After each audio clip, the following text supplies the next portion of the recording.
happened? No, what happened with me is I was actually in hospital having a knee replacement at Forward Hall. The actual knee replacement went fine. It was the morning after that when I was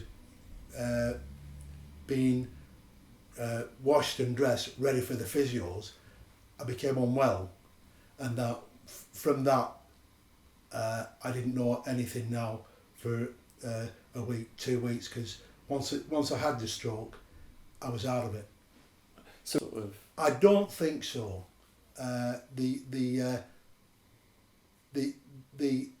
stroke, in my opinion, was not related to the actual surgery that I'd had the day before. So, sort of thing. Yes, but the unfortunate thing is, they don't have an A&E department, and it took 4.5 hours to get an ambulance for me, to get me into Preston Royal for treatment. Diagnosis and... Well, again, I was actually unconscious, but my family and everybody else didn't know what had happened, and then apparently there is a drug that you can be administered that will lessen the effects of a stroke, but because of the time that had elapsed, I wasn't able to be given the drug. So I had the full force of the stroke. News come to you? Well, that was about the third week, because I was in and out of consciousness for 2 weeks. The third week, they transferred me from Preston to Chorley, which is a dedicated stroke unit, and then I started having the rehabilitation and basically finding out what has actually happened to me, because I'm affected down the left hand side of my body, and as I say, the stroke happened 3 years, 3 months ago, and I've still no feeling down the left hand side of my body. I was maybe a little bit naive, but first of all I thought, well, I'm paralysed at the moment, but at 6, 12 months I'll be fine. I'll just come out of it. One morning I will come out and everything will be as it was. And has that been the case? No.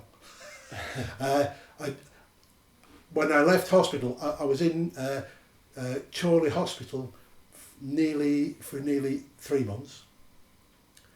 But when I left hospital, I was in a wheelchair, and I was in a wheelchair for 8-10 months. But the neuro team from the NHS that come round and do the house visits were really great.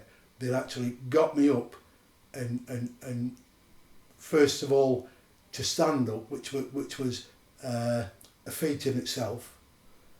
But after months, they actually got me to walk a couple of steps, and as I say, it took 8-10 months to actually get out, and even now I get to the stage where if I'm tired or something, that I've always got the chance of using a wheelchair to get out and about. Right. Or was it sort of completely out of the blue? It was completely out of the blue, Chris, because we'd actually gone out for breakfast to a garden centre, and it was just, I had just finished and we were getting up, and I thought, oh, I feel really ill, as if I was going to faint. Everything went black, And it was so awful. The feeling was terrible. And we decided to go to the doctor straight away, which we did. Graham drove, my husband drove, and on the way there, my leg went funny, my left leg. We got to the doctors, and I was seen right away, obviously, and they said that they thought it was vertigo. And I thought it was vertigo myself because I had had it before, and I felt really dreadful.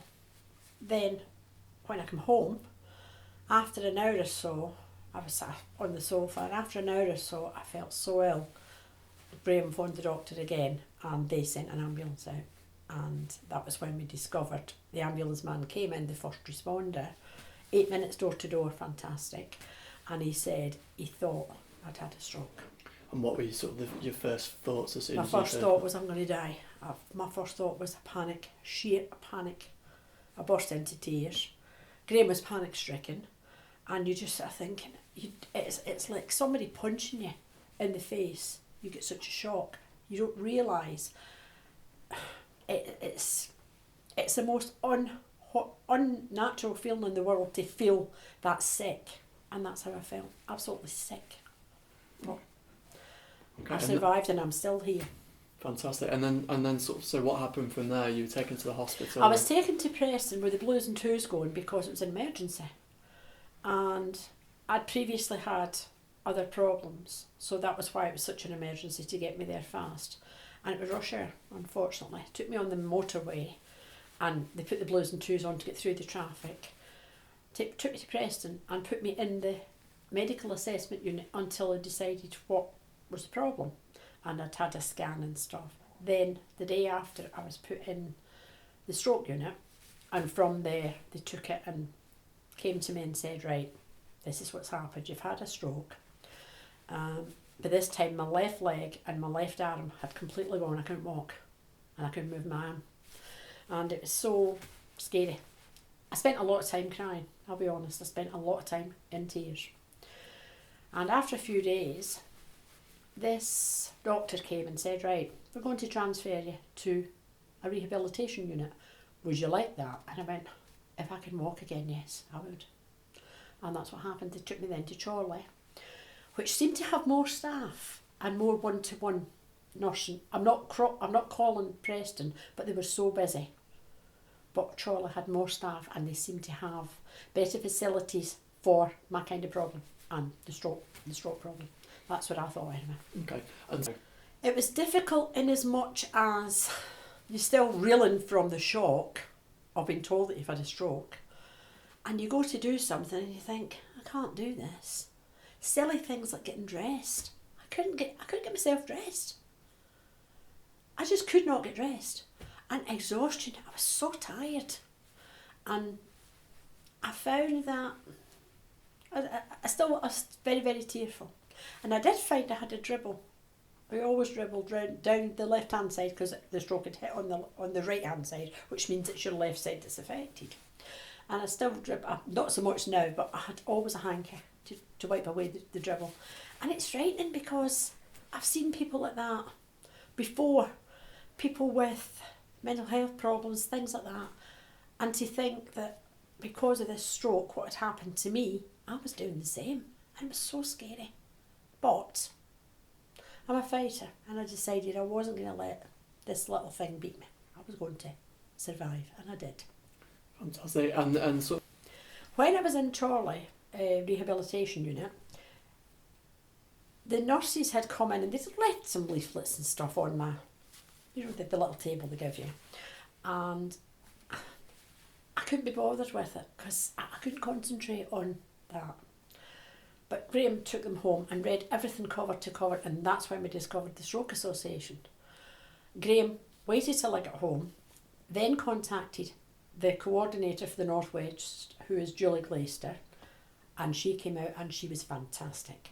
She gave us information, but she also helped us with things like forms that we had to fill in for like blue badges and stuff like that.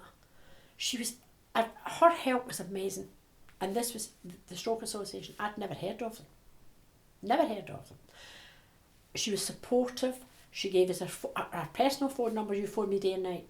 You need us, you pick up that phone and you phone me. She was amazing. She was fabulous.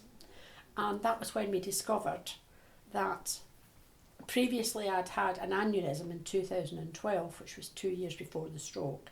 Previously I had discovered, I had not known that at that time that was a type of stroke. Nobody told me.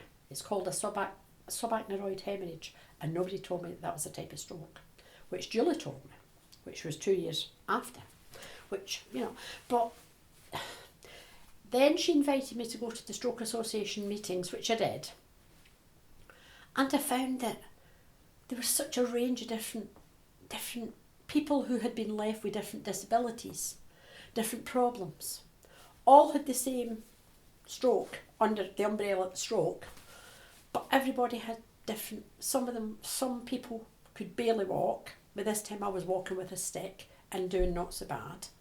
Some people were in wheelchairs. Some people couldn't talk properly. So the range was unbelievable. There was just nothing that prepares you for that kind of thing, because you're in with these people. Every one of them are stroke survivors and very grateful to be alive, like me. But the range of illnesses and problems that they have are different from each person, and each person has a different story to tell, which I found fascinating.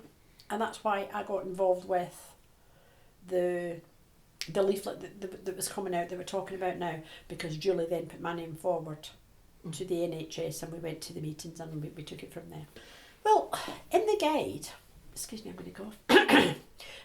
In the guide, I found that people had put forward different things, because, as I said before, everybody's needs are different in that.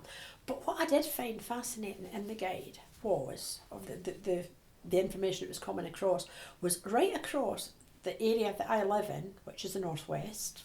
The treatment was so different for each individual person. Some people who'd been treated in my area were fine and had done very well. Other people had been treated outside my area, but still within the umbrella that the Lancashire. The treatment had been totally different, and the whole idea of the guide was to get everybody who's had a stroke to be treated exactly the same. And that is something that we really need to strive to get towards, because it's such a frightening thing for the patient and for the family, that if you know what kind of treatment is out there, then surely it's got to be getting people back on their feet, getting people help that they need. That's what I found. And I found that the guide invaluable because it covered such a range of disabilities. That's what I found anyway. Right.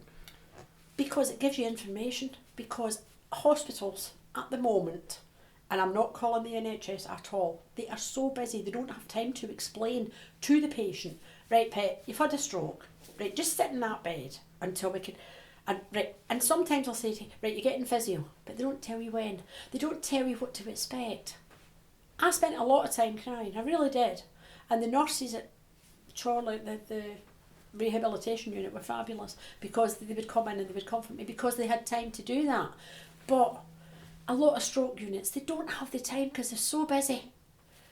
And just having somebody just sitting there, now come on, you're going to stop crying. Now come on, you don't need to do this. We're going to do this. We're going to do this. And it helps you, because then you've got something to look forward to.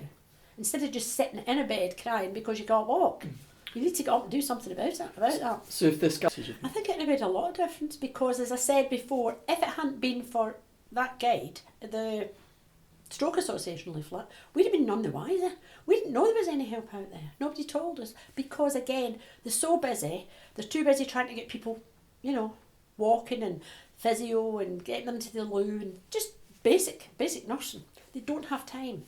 But if we hadn't got that leaflet, then we'd have been none the wiser.